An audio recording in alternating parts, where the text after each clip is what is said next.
It happened in a moment I never saw coming. One instant I was standing in the middle of my living room, holding a glass of water. The next, my body betrayed me in a way I could not understand. A sudden sharp pain exploded in my chest, so violent it felt as though my ribs had turned into iron bands crushing inward. The world around me tilted, colors bled into darkness, and the sound of the glass shattering against the floor echoed like a scream. As I fell, my knees buckled, my breath vanished, and before I could cry out for help, the weight of my own body dragged me into the abyss of the unknown. Time fractured in that collapse. Seconds stretched into eternity. My heart hammered against my ribs, then faltered as if it had been caught in a grip far stronger than I could resist. My vision dimmed, a swirling blur of shadows pressing in around me, and fear surged through my veins like ice water. I remember clawing at the carpet, desperate to hold on to the world I knew, but it was as if invisible hands were already prying me loose. The silence that followed was deafening. It was not the silence of a quiet room, it was the silence of life itself withdrawing, leaving me suspended in a void. I tried to scream, but my voice would not come. I tried to breathe, but my lungs would not obey. It was then I realized I was no longer inside my body. A violent jolt ripped me free, like being yanked out of a burning building. My soul, my very essence, tore loose from the flesh I had always trusted. I looked down and saw myself lying motionless on the floor, my face, pale and slack, my chest barely rising, my eyes, half closed, frozen between life and death. Panic surged through me. How could I be watching myself? How could I see every detail of that lifeless shell when I was supposed to be inside of it? Terror gave way to a strange, terrifying awareness. I was not dreaming. I was not imagining. I was standing outside of myself. At first the room glowed faintly as though bathed in an unnatural light, seeping from nowhere. I felt no weight, no heartbeat, no breath. The laws that had anchored me to the earth were gone. I tried to touch the couch beside me, but my hand passed through it like smoke. My body trembled with a realization. I no longer belonged to the physical world. Then came the pull. A force stronger than gravity, stronger than the wind, began tugging at me. It was not harsh at first, almost subtle, like a current beneath the ocean. But with every heartbeat my body did not take. The pull grew stronger, insistent, inescapable. I tried to resist, but resistance was impossible. My spirit was being drawn into the unknown, into a place I had only ever heard whispers about in church sermons and hushed testimony. The room around me dissolved. The walls melted like ash. The ceiling stretched upward into a swirling expanse of shadows, and I was pulled headfirst into it. My soul plummeted through darkness, so thick it swallowed every ounce of comfort. It was not the gentle dark of midnight skies. It was a living darkness, suffocating, aware, pressing against me as though it sought to consume me whole. The deeper I sank, the colder I became. Not the chill of winter air, but a cold that pierced into the marrow of my soul. I could hear faint screams in the distance, echoing like wind carried through caverns, growing louder the further I was dragged. My heart, or whatever part of me still resembled a heart, ached with dread. I knew this was not heaven. This was not peace. I was descending into something far more terrifying. Flashes of fire tore through the blackness, streaks of red and orange like veins under a rotten skin. The air, or whatever passed for it, was heavy with the stench of sulfur, burning flesh and I tried to cover my nose, but the stench filled me regardless, penetrating me like poison. The cries grew louder, until they became a chorus of agony, endless and unrelenting. And then in the midst of that horror, I saw her. At first I did not recognize her. Her face was twisted in pain, her body contorted in ways the living body could never endure. But as the fire illuminated her features, recognition stabbed through me like a knife.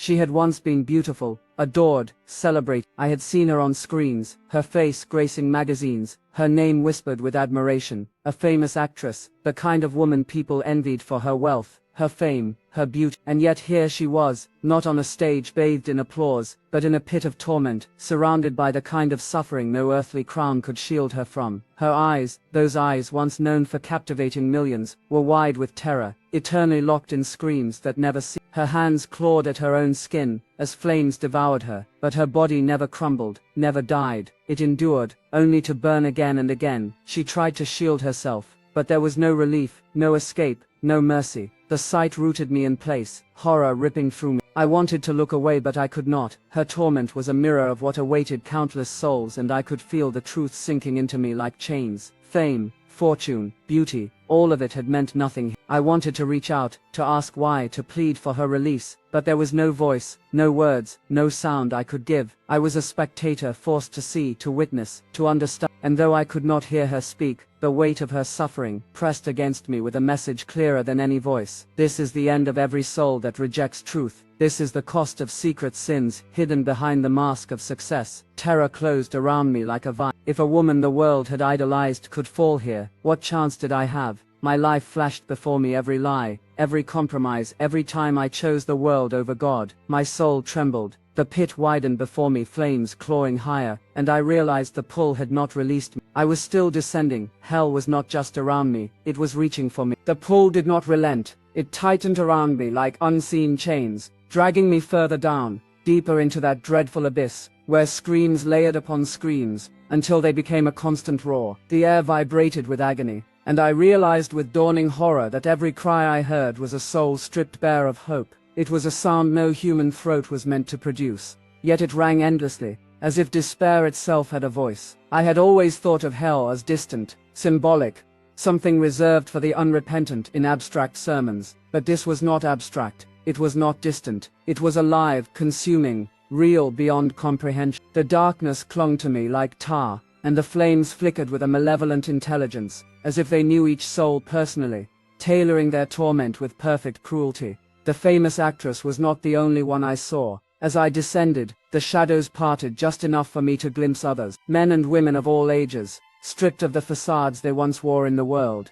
Some writhed in pits of fire that renewed itself endlessly, their skin peeling away only to return for the flames to claim again. Others were bound in chains thicker than any metal, dragged across jagged ground by creatures I could not fully comprehend, beings twisted in form, neither human nor beast, their eyes glowing with a hatred so profound it pierced me even from a distance. But it was the actress that drew my eyes back again and again. Her torment seemed somehow magnified, not because of her fame but because of what she represented.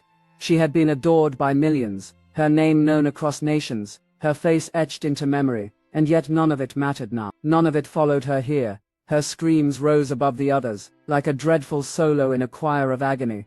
Her torment was not only the fire, it was the memories. I could see flashes around her like broken mirrors, scenes from her life replayed in fragments. Bright lights, red carpets, adoring fans, but also darker moments. Nights of hidden indulgence, secret sins whispered in silence, choices made in rebellion against the truth. Every hidden act the world never knew was now laid bare before her, tormenting her with unrelenting force. It was as if the flames themselves were fueled by her own past.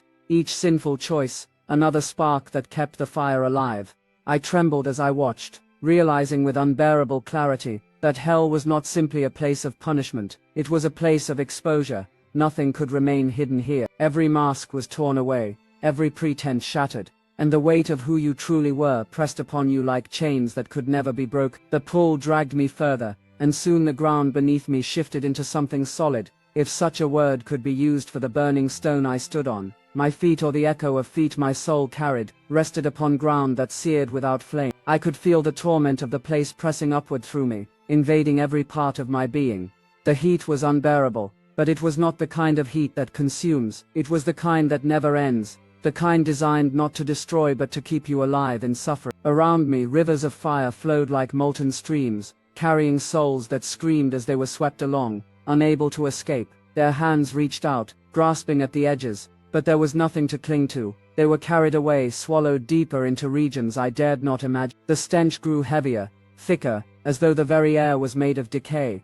I wanted to cover my face, to collapse, but there was no escape from the reality of this place. Every sensation pierced me with precision, demanding that I understand, demanding that I wit. In the midst of this, I felt a chilling awareness. I was not simply a passerby. Hell had noticed me. The shadows shifted, and I could feel eyes upon me, countless eyes. They glowed from the darkness, unblinking, studying me with a hunger that froze me in place. Whispers rose like smoke, though they were not whispers of words, but of thoughts, accusations hurled into my soul. They reminded me of my failures, my hidden sins, my secret compromise. They painted images of my own past, moments I wished had been buried, now illuminated in the furnace of exposure. And then the pull grew sharper, dragging me closer to the pit where the actress writhed. The flames flared as I approached, casting her face into terrifying clarity. She looked at me, and though she did not speak, her eyes locked with mine in a way that shattered me. In that moment I felt her warning, not with words, but with the sheer weight of her torment. It was as if her soul cried out, "Do not follow me here, do not live as I live, do not make the choices I made." The force of that silent warning struck me harder than any sermon, harder than any lecture. It was truth, raw and unfiltered, carved into the very fibers of my being. But the pull did not stop. I was dragged closer, the flames licking at me though they did not consume me, and the thought burned within me, what if I belonged here? What if this was not a vision? What if I was being taken where my life had led me all along? Fear unlike anything I had ever known consumed me. Not the fear of death, but the fear of eternal separation, the fear of being cast away forever with no second chance. As I was dragged further, deeper, the cries of the damned merged into one overwhelming roar. I could feel the pit stretching endlessly before me, vast and consuming, and I knew this was only the beginning.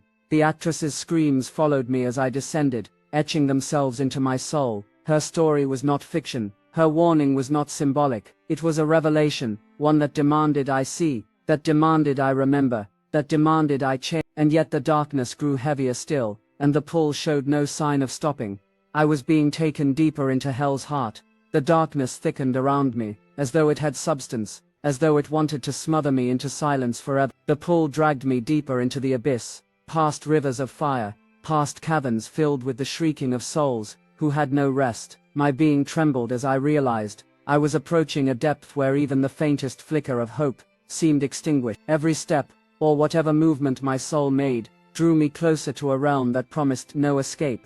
I felt the torment of others pressing against me, not just through sight and sound, but through a weight that entered my spirit. Despair was not merely around me, it tried to become me. The actress's screams echoed above the rest, and her suffering seared into my soul with a clarity I will never forget. Her fame, her beauty, her power, none of it had saved her. Instead, those very things had become reminders of what she had traded eternity for. Her eyes seemed to follow me as I descended, her agony becoming a warning that I could not shake. I wanted to cry out for mercy, but there was no voice. I wanted to close my eyes, but there were no lids to shut. I was forced to see, to hear, to feel. And then, in the midst of the overwhelming roar of torment, I became aware of a presence. It was not like the others. It was not a soul or a demon, or a flame. It was something far greater, something that pierced through the darkness like a blade. It began faint, almost imperceptible, but in that place even the faintest light was blinding. It grew, spreading across the cavern, pushing back the shadows that had seemed eternal. The screams did not stop, but they dimmed in my awareness as though the light itself was shielding me from their full weight, and for the first time since my collapse, I felt something stir inside me that had been absent. The pull of hell fought against it, chains tightening, claws sinking deeper, but the light pressed on, cutting through the abyss. It touched me, and instantly I knew I did not belong there, not yet. The light wrapped around me like arms, strong yet gentle, lifting me away from the ground beneath me crumbled. The rivers of fire receded, the flames and shadows writhed in fury as if resisting the power pulling me free. The actress reached out with eyes that still screamed, and in her gaze I felt again the silent warning, "Do not waste this chance." The ascent was violent, as though hell itself tried to hold me back. Hands clawed at me, voices cursed me, whispers filled my mind with accusations, but the light did not falter. It carried me upward, tearing me from the grasp of the abyss. The darkness fell away layer by layer, until I was suspended again in that void between life and death.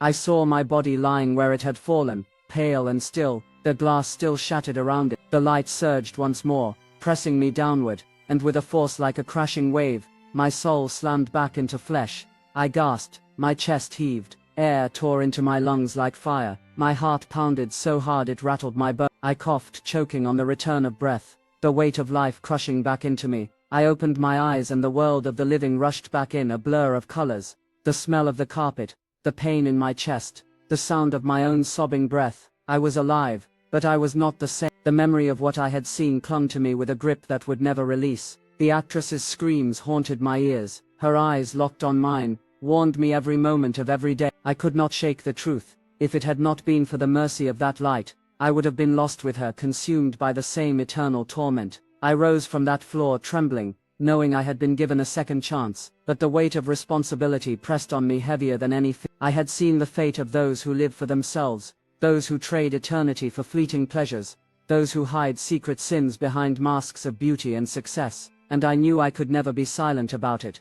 This is why I share my story now, not for attention, not for sympathy, but as a warning. Hell is real, the torment is real, and eternity does not respect fame, beauty, wealth, or power. It strips all of that away and leaves the soul bare before truth. I was shown the end of a woman the world adored, and it was a warning for me and for you. Do not ignore it, do not live as though tomorrow is promised, do not let secret sins drag you to a place where no mercy can reach. I am alive only because of grace, and I will not waste this chance. If you are hearing my voice, if you are watching this testimony, take it as a call to turn away from sin, to cling to truth, to seek the light while it is still offered. Do not wait until it is too late. Hell is real, eternity is real, and every choice you make is leading you somewhere. I saw a famous actress in hell, and her story is a warning. Heed it, repent, live for what matters.